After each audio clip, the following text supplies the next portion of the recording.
قال رب إني ظلمت نفسي فاغفر لي. Ketika Nabi SAW hijrah bersama para sahabat, kemudian sudah menetap di kota Madinah dan sudah membangun dua masjid. Pertama Masjid Quba, kemudian disusul dengan Masjid Nabawi. Maka saat itu para sahabat Nabi SAW apabila melaksanakan salat jamaah, maka tidak ada satupun alamat yang menunjukkan bahwa waktu tertentu melaksanakan salat tertentu. Mereka hanya melihat matahari saja. Kalau sudah waktunya salat zuhur, ya datang ke masjid. Sehingga mempersulit para sahabat Nabi SAW, terutama yang bekerja di ladang, di pasar, dan di tempat-tempat tertentu. Terkadang sebagian mereka masbuk. Dari sini kemudian Nabi SAW berniat untuk mengumpulkan manusia dalam setiap salat 5 waktu. Bagaimana caranya? Supaya apabila datang waktu zuhur, manusia tahu ini waktu zuhur, sehingga mereka baik yang ada di pasar, di ladang, di rumah, mereka sudah siap-siap untuk berangkat ke masjid. Maka sebagian para sahabat kemudian memberikan ide-ide mereka. Di antaranya mereka mengatakan di hadapan Nabi SAW, bagaimana kalau kita nyalakan api saja di atas bukit pada setiap salat 5 waktu, sehingga apabila api itu menyala, kita tahu bahwa telah datang waktu salat. Sebagian yang lain mengatakan sebaiknya jangan api. Bagaimana kalau kita tiup trompet saja? Ketika mendengar suara trompet, berarti para sahabat tahu itu telah datang waktu salat berjamaah. Dan sebagian yang lain mengatakan, bagaimana kalau kita tabuh lonceng saja, supaya kalau lonceng berbunyi, maka para sahabat tahu telah datang waktu salat berjamaah. Tetapi kemudian oleh Nabi SAW ditolak ide-ide ini. Alasannya karena tasyabbuh, menyerupai orang-orang kafir. Adapun api menyerupai orang-orang Majusi. Adapun trompet menyerupai orang-orang Nasrani. Adapun lonceng menyerupai orang-orang Yahudi. Maka rapat itu tidak ada keputusan sampai pada satu malam. Abdullah ibn Zaid ibn Abdi Rabbah, Abdullah ibn Zaid ibn Abdi Rabbah ini tiba-tiba kemudian bermimpi, di mana dalam mimpinya dia kemudian diajarkan lafaz azan oleh para malaikat. Rupanya mimpi Abdullah ibn Zaid ibn Abdi Rabbah ini juga sama dimimpikan oleh Umar bin Khattab radhiyallahu anhu. Umar pun sama memimpikan hal yang sama, diajarkan malaikat lafaz azan yang kita kenal hari ini. Maka kedua sahabat ini, Abdullah ibn Zaid ibn Abdi Rabbah dan juga Umar bin Khattab radhiyallahu an, mendatangi Nabi SAW. Setelah menyembunyikan mimpinya selama 20 hari, akhirnya kemudian menghabarkan Nabi SAW. Kemudian kedua sahabat ini menyampaikan begini dan begitu. Kami berjumpa dengan malaikat dan malaikat itu mengajarkan azan kepada kami. Kemudian disebutkan lafadznya. Maka Nabi SAW kemudian mengatakan kepada Bilal yang ketika itu ada di situ, dan mengatakan, ya Bilal, kum fanzur ma ya'muruka biha Abdullah ibnu Zaid. Wahai Bilal, berdiri, hafalkan apa yang dimimpikan oleh Abdullah ibn Zaid, kemudian kumandangkan itu sebagai azan. Maka Bilal pun kemudian mengumandangkan azan, dan itulah azan pertama dalam Islam, dikumandangkan oleh muadzin Rasul Bilal bin Abi Rabah. Walaupun setelahnya kemudian muadzin di zaman Nabi sallallahu alaihi wasallam bertambah menjadi 4 muadzin, di mana Bilal ibn Rabah dipercaya Nabi sallallahu alaihi wasallam untuk menjadi muadzin di Masjid Nabawi, kemudian dibantu oleh Abdullah ibnu Ummi Maktum, orangnya buta. Kemudian Nabi sallallahu alaihi wasallam mempercayakan muadzin di Masjid Quba Sa'ad al-Qaradi. Sa'ad al-Qaradi, budak yang dimerdekakan oleh Ammar ibn Yasir. Dan saat terjadi Fathu Mekah, kemudian Mekah dikuasai kaum muslimin dan Masjidil Haram juga dikuasai kaum muslimin, maka Nabi SAW memerintahkan Abu Mahdhurah untuk menjadi muadzin di Masjidil Haram. Inilah 4 muadzin Rasul SAW sepanjang sejarah Rasul hidup: Bilal bin Rabah, Abdullah ibn Ummi Maktum, dan keduanya menjadi muadzin di Masjid Nabawi gantian, terutama salat fajar, di mana Abdullah ibn Ummi Maktum dia azan di azan subuh, sementara Bilal bin Rabah dia azan di azan pertama sebelum subuh. Kemudian di Masjid Quba Sa'ad al-Qaradi maula Ammar ibn Yasir, dan di Masjidil Haram Abi Mahdhurah yang diajarkan Nabi SAW lafaz taswib as-salatu khairun minan naum. Ma'asyiral muslimat yang dimuliakan Allah Subhanahu wa taala, ini sejarah sampai disyariatkannya azan kepada kita. Adapun keutamaan daripada azan sendiri luar biasa. Jadi banyak pahala yang akan didapat bagi seorang muadzin. Di antaranya adalah hadis Abi Hurairah radhiyallahu anhu. Kata Nabi sallallahu alaihi wasallam, "Lau ya'lamun nasu ma fin nida'i was-saffil awwali thumma lam yajidu illa an yastahimu alaihi lastahamu walau ya'lamuna fi tahjiri lastabaqu ilaihi walau ya'lamuna ma fil atamati was-subhi la atauhuma walau habwan." Syahidnya di sini, seandainya manusia tahu pahala yang besar dalam panggilan azan dan berada di saf pertama dalam salat, dan mereka tidak sanggup untuk melakukannya kecuali harus mengundi dengan sesuatu, maka mereka siap untuk mengundinya.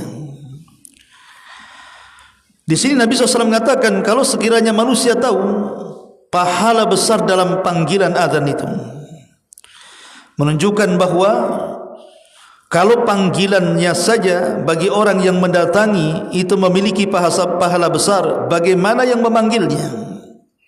Siapa mereka? Para muadzin. Tentu pahalanya lebih besar lagi. Ini yang pertama. Yang kedua, bahwa para muadzin itu mendapatkan pahala sebanyak orang yang dipanggilnya. Kalau seandainya seseorang itu menjadi muadzin di salah satu masjid, kemudian datanglah 100 orang atau 200 orang dan salat di masjid itu, maka muadzin akan mendapatkan pahala sebanyak yang dipanggilnya, artinya sebanyak yang salat di dalam masjid itu. Dan itu berdasarkan hadis yang dikeluarkan di dalam Al-Awsat li Tabrani dan disahihkan oleh Syekh Albani dari hadis Umamah radhiyallahu an, Rasul mengatakan, al-muadzin yughfaru lahu mada sautihi wa ajruhu mithla ajri man shalla ma'ahu. Seorang muadzin akan diampuni dosanya sejauh suaranya, dan pahalanya seperti pahala orang yang solat bersamanya. Di sini kata Rasul, dan pahala muadzin itu adalah mendapatkan pahala seperti orang yang solat bersamanya. Berapa jumlah orang yang solat, segitulah dia dapat pahala. Bayangkan bu, muadzin itu kan 5 kali dia mengumandangkan azan: zuhur, asar, maghrib, isya, subuh.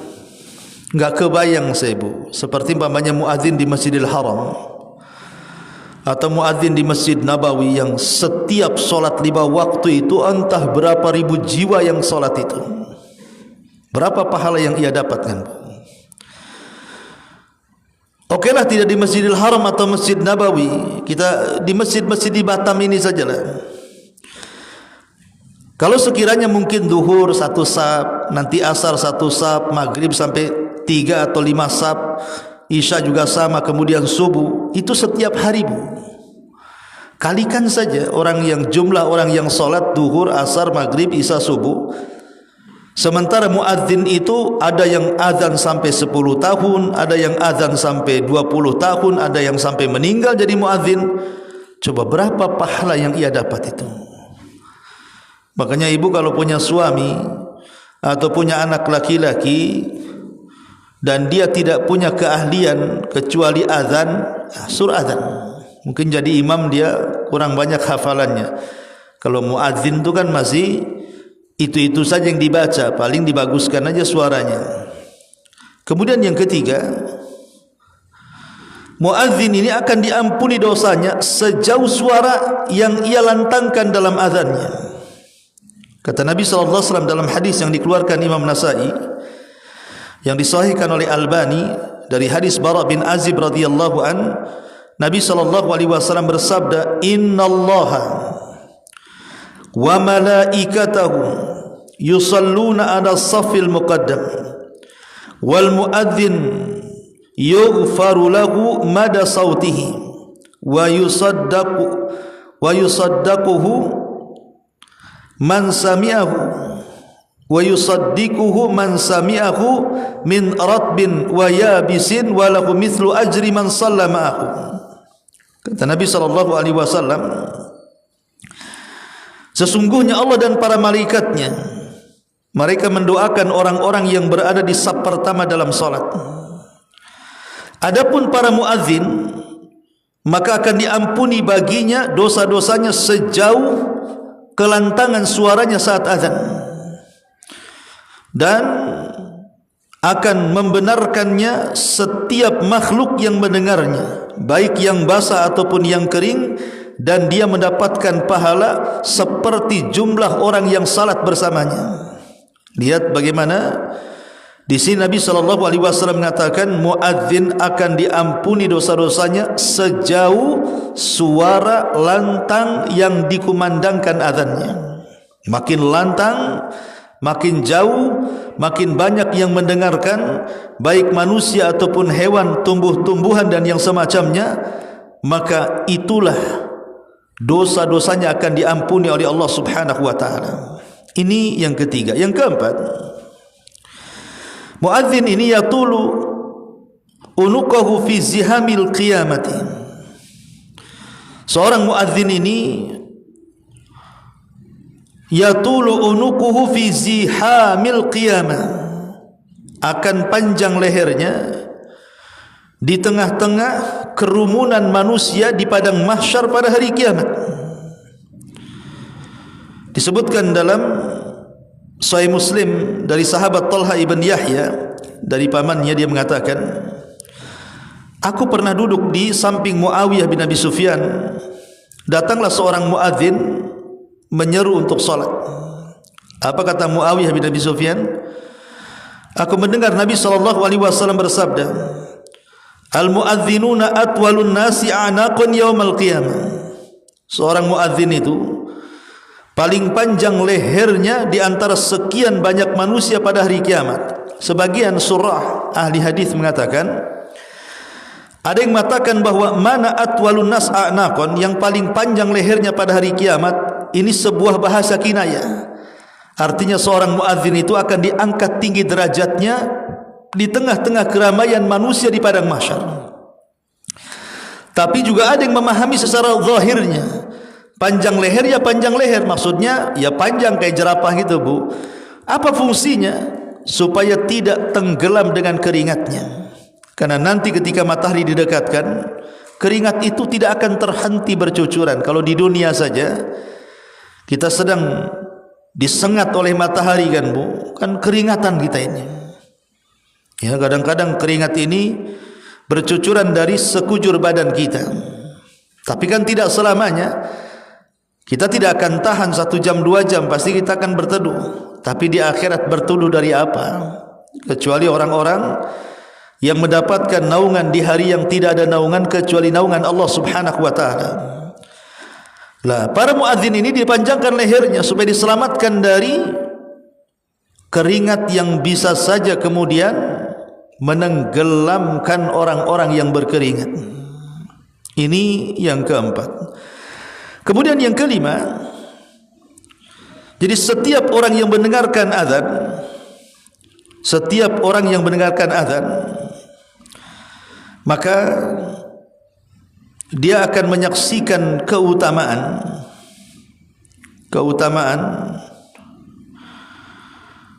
dan akan mendoakan kebaikan. Apalagi suara muadzin ini sangat bagus sekali, sangat lantang sekali, menggugah orang untuk datang ke masjid. Pasti orang-orang akan berterima kasih kan. Dalam sebuah hadis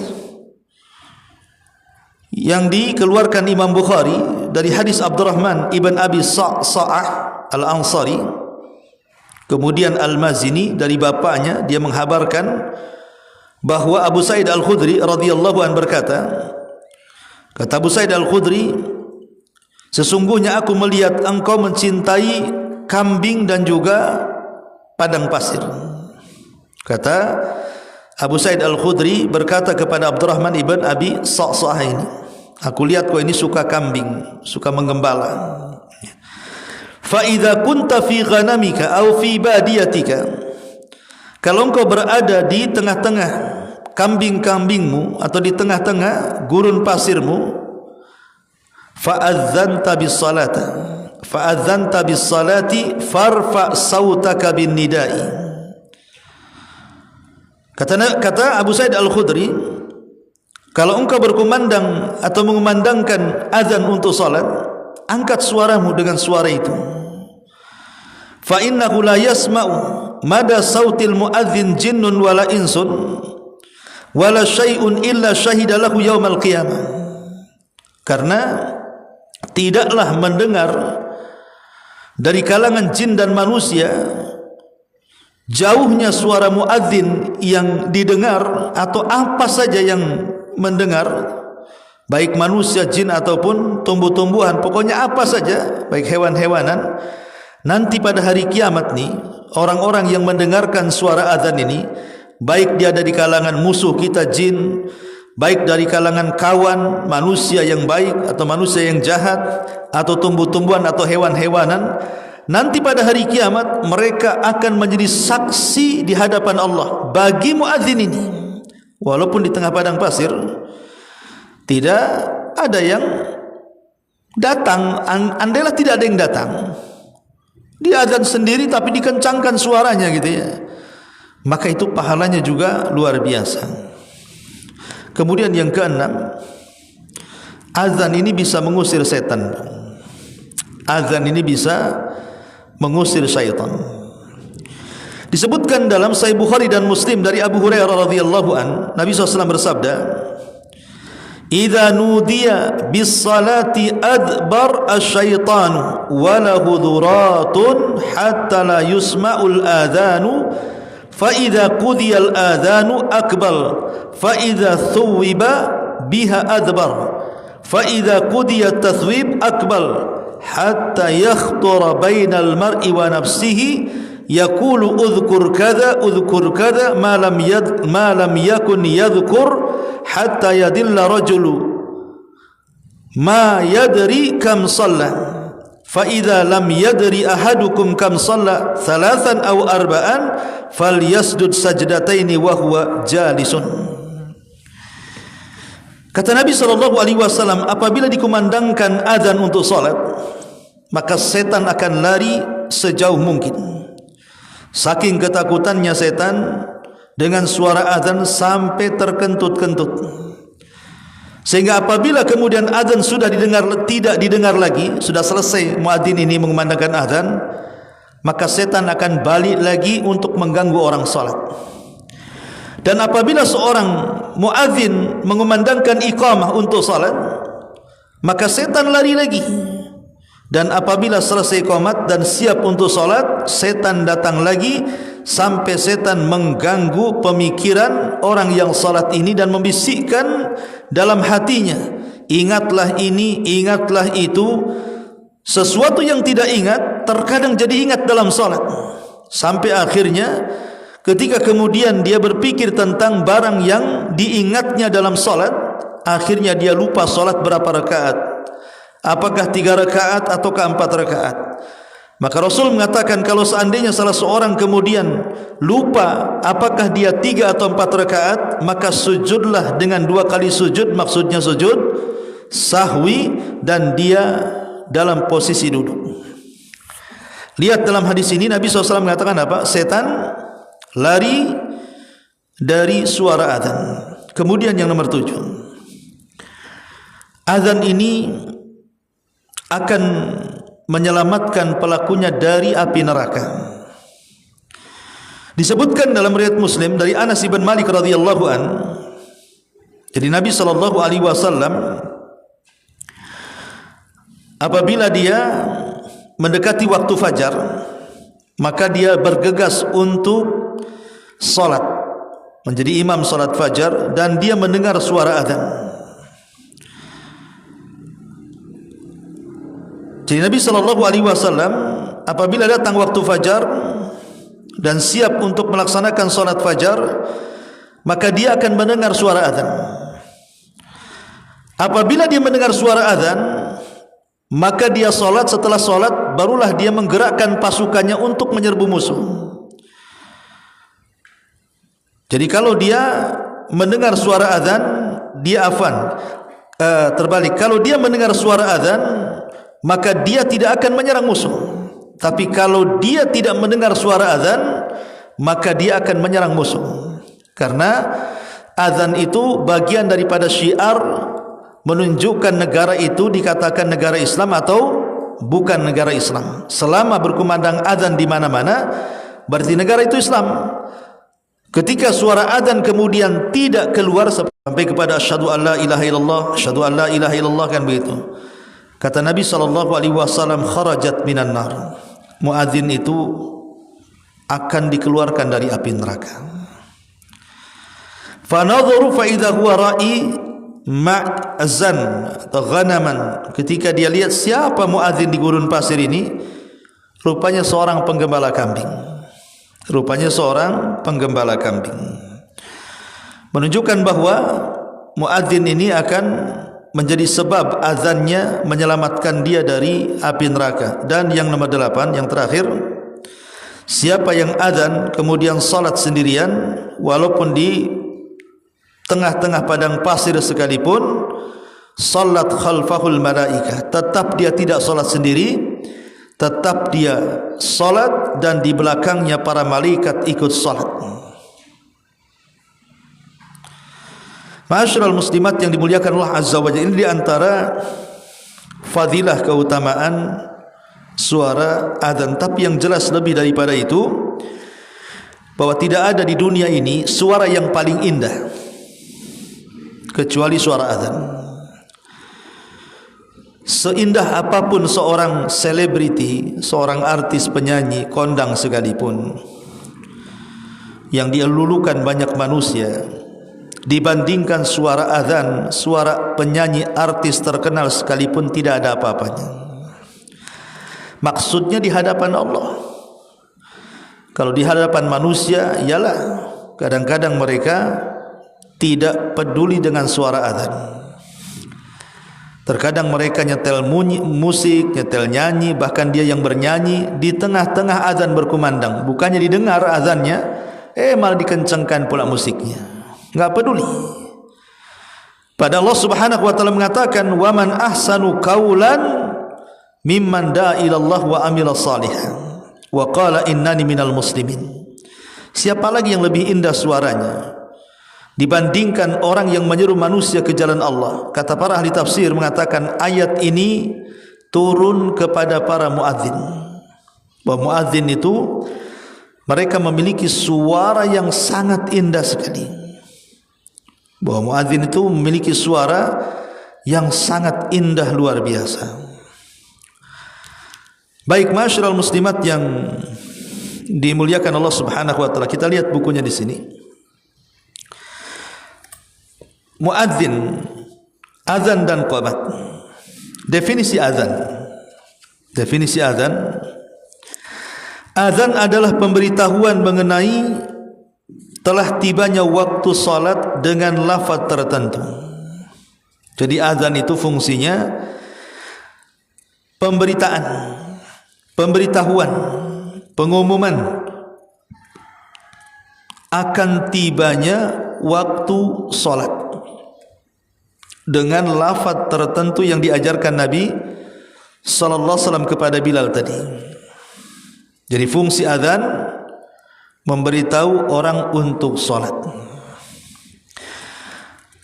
Kemudian yang kedua, hukum azan.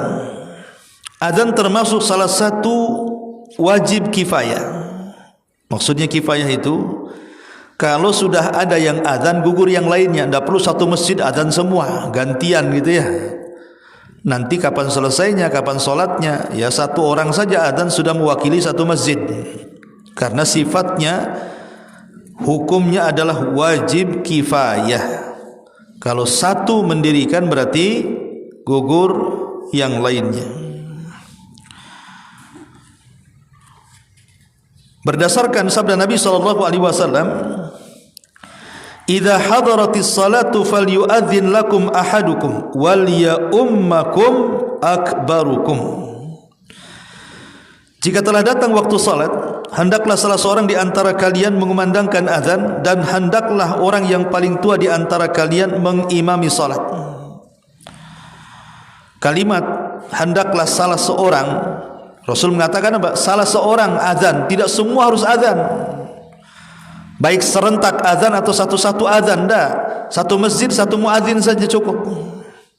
Ini menunjukkan bahwa hukum azan itu fardu kifayah. Adapun lafaz hendaklah orang yang paling tua di antara kalian yang mengimami salat, tentu ini tidak secara mutlak. Karena bagaimanapun dalam hadis yang lain Rasul mengatakan falya ummukum aqra'ukum likitabillah. Yang berhak jadi imam adalah yang paling aqra', yang paling memahami, mendalami, menguasai Al-Quran. Apakah dia masih muda? Apakah dia masih anak-anak yang sudah mendekati akil balik dan sudah paham? Maka mereka lebih berhak.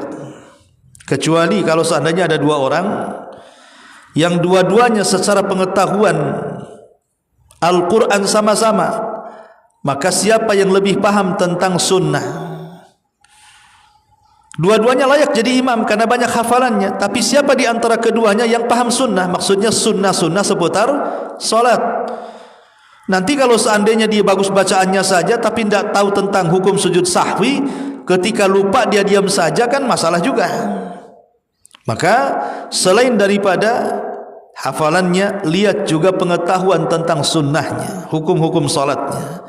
Dua-duanya sama-sama ustaz.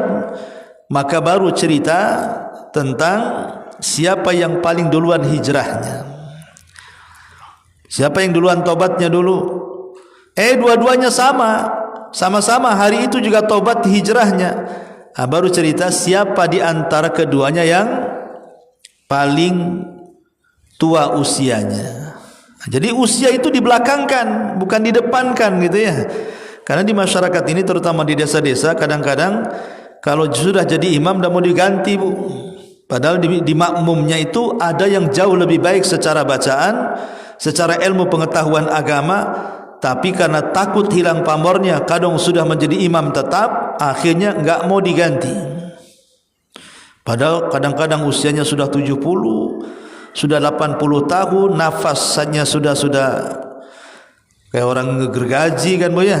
Ngenafasnya udah susah. Suaranya saja sudah grebek, enggak jelas.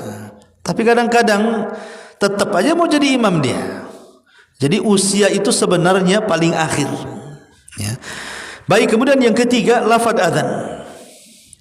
Adapun lafaz azan sebagaimana yang diajarkan Nabi SAW kepada Abi Mahdura, imam yang menjadi muadzin Masjidil Haram.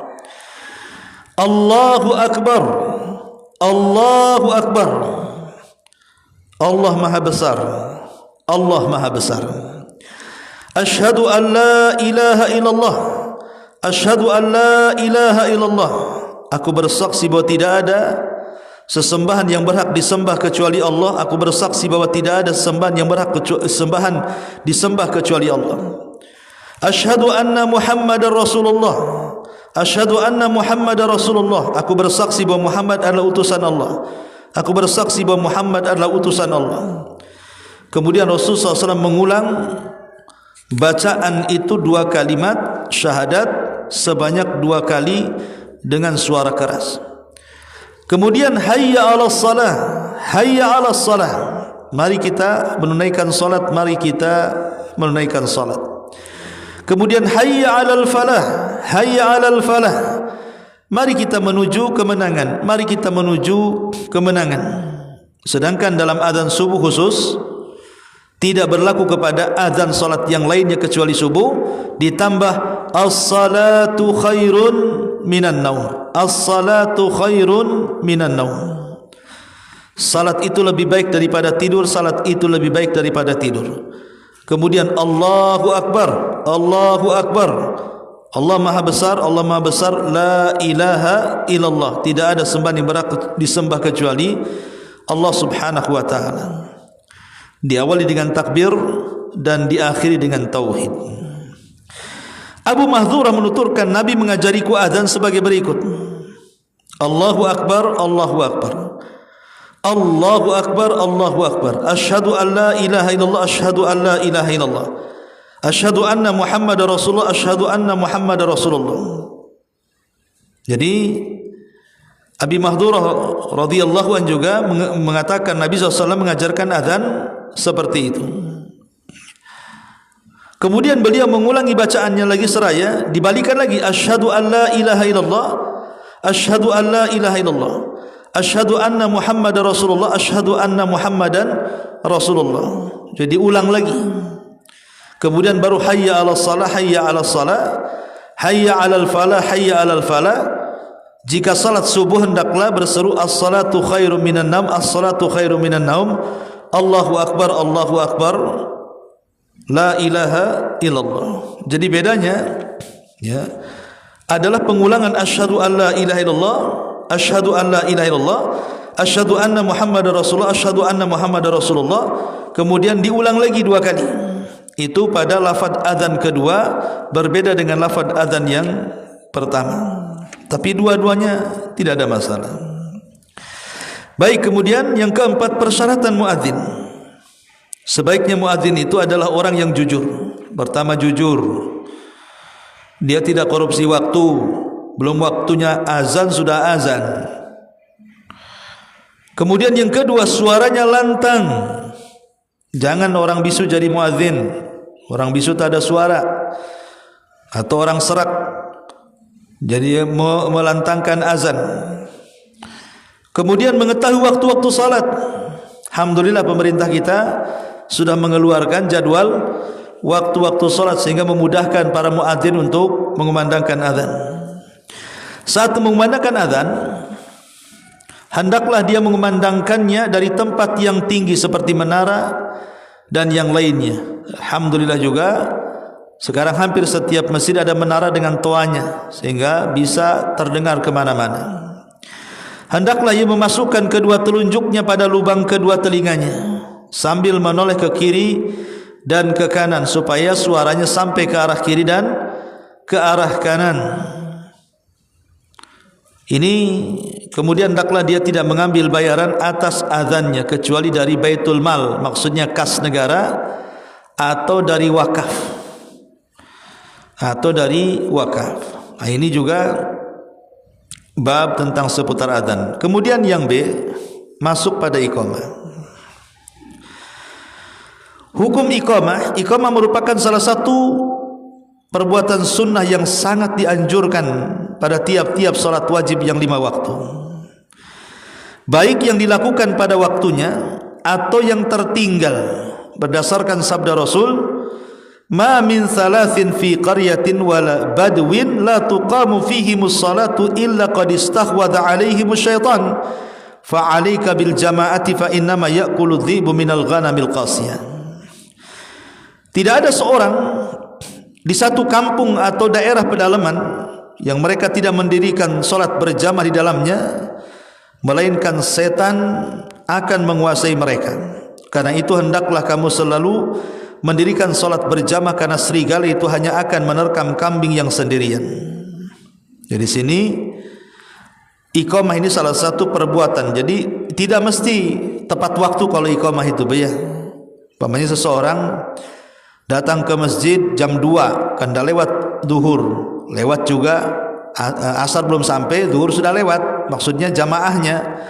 Sementara kita berdua masuk ke masjid, maka tidak mengapa kemudian seorang tanpa harus azan cukup qomat saja, karena qomat itu bisa dilakukan pada waktunya atau yang tertinggal waktu jamaahnya.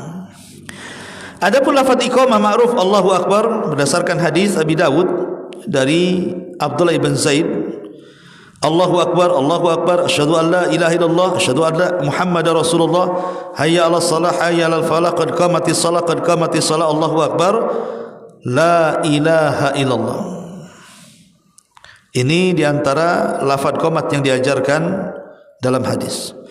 Ada catatan di sini, imam lebih berhak atas iqamah, sehingga muadzin tidak boleh mengumandangkan iqamah kecuali setelah imam hadir atau imam memerintahkan. Tidak boleh muadzin serta-merta langsung ngambil mic kemudian qomat sekehendak dia. Tidak. Dia harus menunggu aba-aba dari imam. Kata imam qomat, qomat. Kata imam jangan dulu qomat, jangan dulu qomat, karena imam tahu maslahatnya. Kata Rasul, al-muadzin amlaku bil adzan wal imamu amlaku bil iqamah. Muadzin lebih berhak untuk adzan, sementara imam lebih berhak untuk qomat. Akan tetapi dalam sanadnya terdapat perawi yang tidak dikenal. Namun demikian pengalaman kandungan hadis ini telah umum di kalangan ahli fikih, karena didukung oleh keterangan lain dalam hadis yang diriwayatkan oleh Ali dan Umar. Karena muadzin itu lebih berhak atas azan dari yang lainnya, maka ia boleh mengumandangkan azan saat waktu salat tiba tanpa harus menunggu kedatangan seseorang atau meminta izin kepada imam atau yang lainnya, khusus muadzinnya. Tapi ketika dia qomat, bagaimanapun dia harus menunggu imam. Baik, ini azan dan qomat. Sekarang hal-hal yang disunnahkan dalam azan apa saja? Pertama, tarassul. Apa itu tarassul? Maksudnya jangan terburu-buru ketika azan. Santai saja, slow saja, tidak perlu terburu-buru. Kemudian juga al-hadaru, maksudnya mempercepat bacaan ketika iqamah. Jadi kalau azan itu jangan terburu-buru, nyantai. Tapi kalau qomat disyariatkan terburu-buru. Makanya kita lihat suara orang azan dengan qomat kan berbeda kan, Bu ya. Kalau suara azan itu kan lambat, panjang, kadang-kadang dilanggamkan. Tapi suara qomat itu biasa-biasa saja. Walaupun suaranya indah, ya tetap saja Allahu Akbar, Allahu Akbar, asyhadu an la ilaha illallah, asyhadu an la ilaha illallah, asyhadu anna Muhammadar Rasul, dan begitu kan. Dia tidak harus dilambatin, bahkan dianjurkan untuk dicepatkan.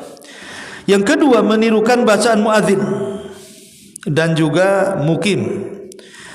Jadi kalau kita sedang mendengar suara azan, maka kita harus menirukan dengan pelan.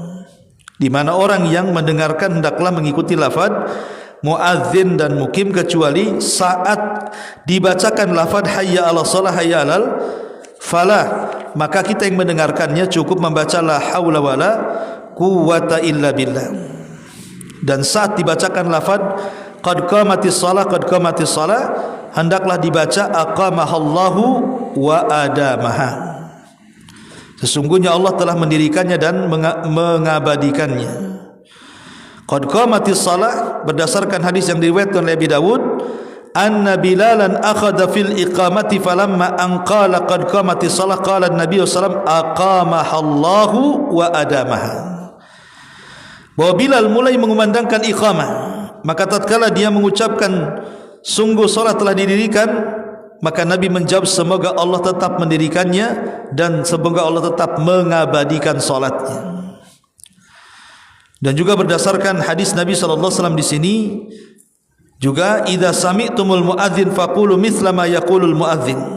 Jika kamu mendengar seruan muadzin hendaklah kamu mengucapkan bacaan seperti yang diserukan oleh muadzin.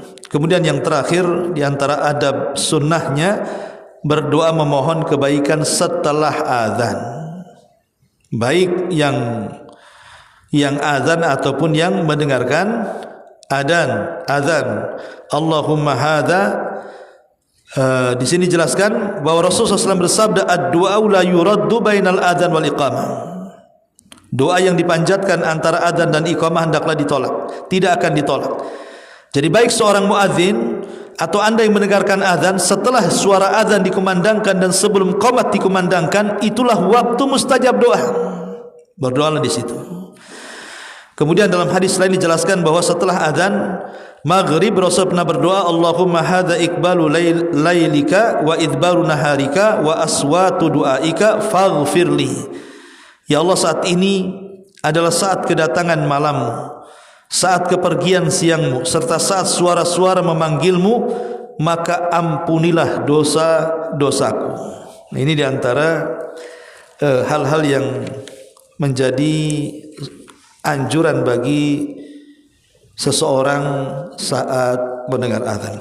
Baik, sampai di sini. Silakan kalau ada yang bertanya.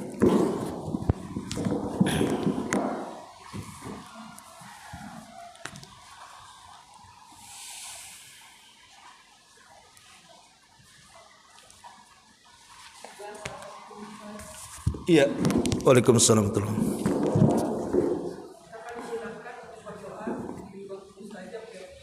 Iya.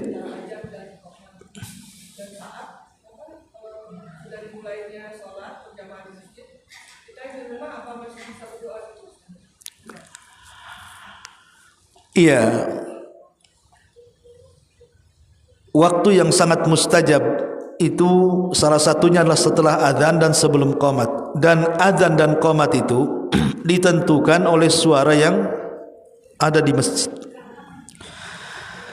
Jadi jeda mustajab doa itu ditentukan dengan suara azan dan qomat yang ada di masjid. Karena kita tahu bahwa orang-orang yang sholat di masjid tentu mereka tepat waktu.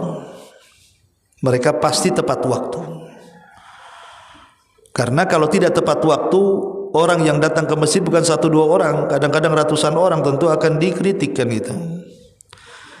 Dan alhamdulillah rata-rata di negeri kita biasanya saut-sautan azan itu. Yang ini azan, nanti beberapa detik sebelah sana azan, beberapa detik sebelah sana azan. Ya seolah-olah memang sudah tahu memang datang waktu sholat. Kemudian lama enggak kedengaran, baru dengar qomatnya. Jadi itulah jedanya di situ.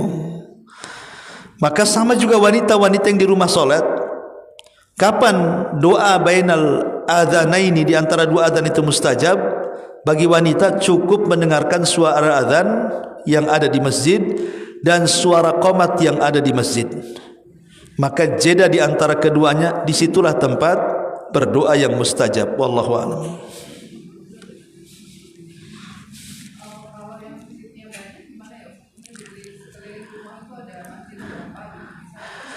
Masjid yang terdekat. Iya.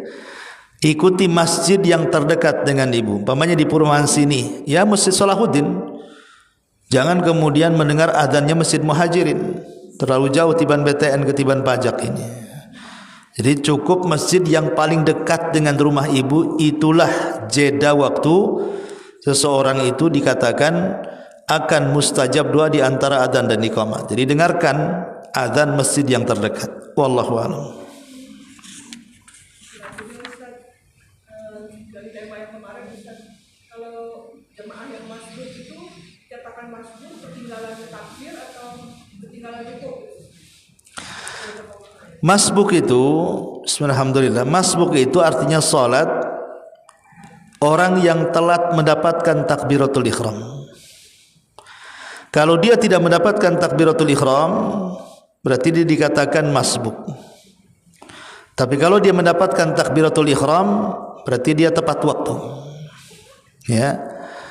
Masbuk itu artinya orang yang ketinggalan. Ya, ketinggalan itu bisa ketinggalan rakaat, bisa ketinggalan takbiratul ihram, walaupun dia tetap dapat satu rakaat, tapi kan dia tidak mendapatkan Fatihahnya atau tidak mendapatkan bacaan suratnya, tahu-tahu dapat rukunya saja umpamanya kan. Jadi orang masbuk itu orang yang tidak mendapatkan takbiratul ihram bagi imam. Wallahu a'lam.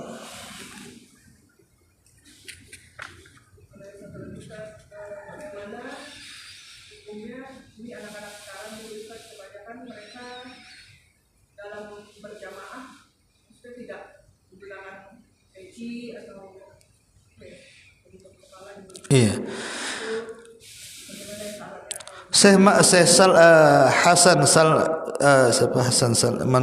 Murid Syekh Albani rahimahullahu taala, Syekh Hasan Salman hafizahullahu taala, dia menyebutkan dalam kitabnya Akhtaul Musallin bahwa orang yang tidak menutup kepala dengan serban, kolam suah, peci dan yang semacamnya, maka makruh hukumnya. Makruh hukumnya, sah salatnya, tapi makruh. Ya, karena Nabi SAW selalu menutup kepalanya dengan imamah. Selalu menutup kepalanya dengan imamah. Apalagi kalau umpamanya rambutnya cabrik, rambutnya gondrong kan gitu ya. Ketika sujud ya akhirnya kemana-mana rambutnya kan, ganggu. Jadi okelah masalah itu, tapi yang jelas bahwa Nabi SAW beliau senantiasa menutup kepalanya. Sehingga kata beliau di antara akhtaul musallin, salah satu kesalahan orang salat adalah hasirur ra'si, kepalanya tidak ditutup. Sehingga hukumnya makruh. Wallahu a'lam.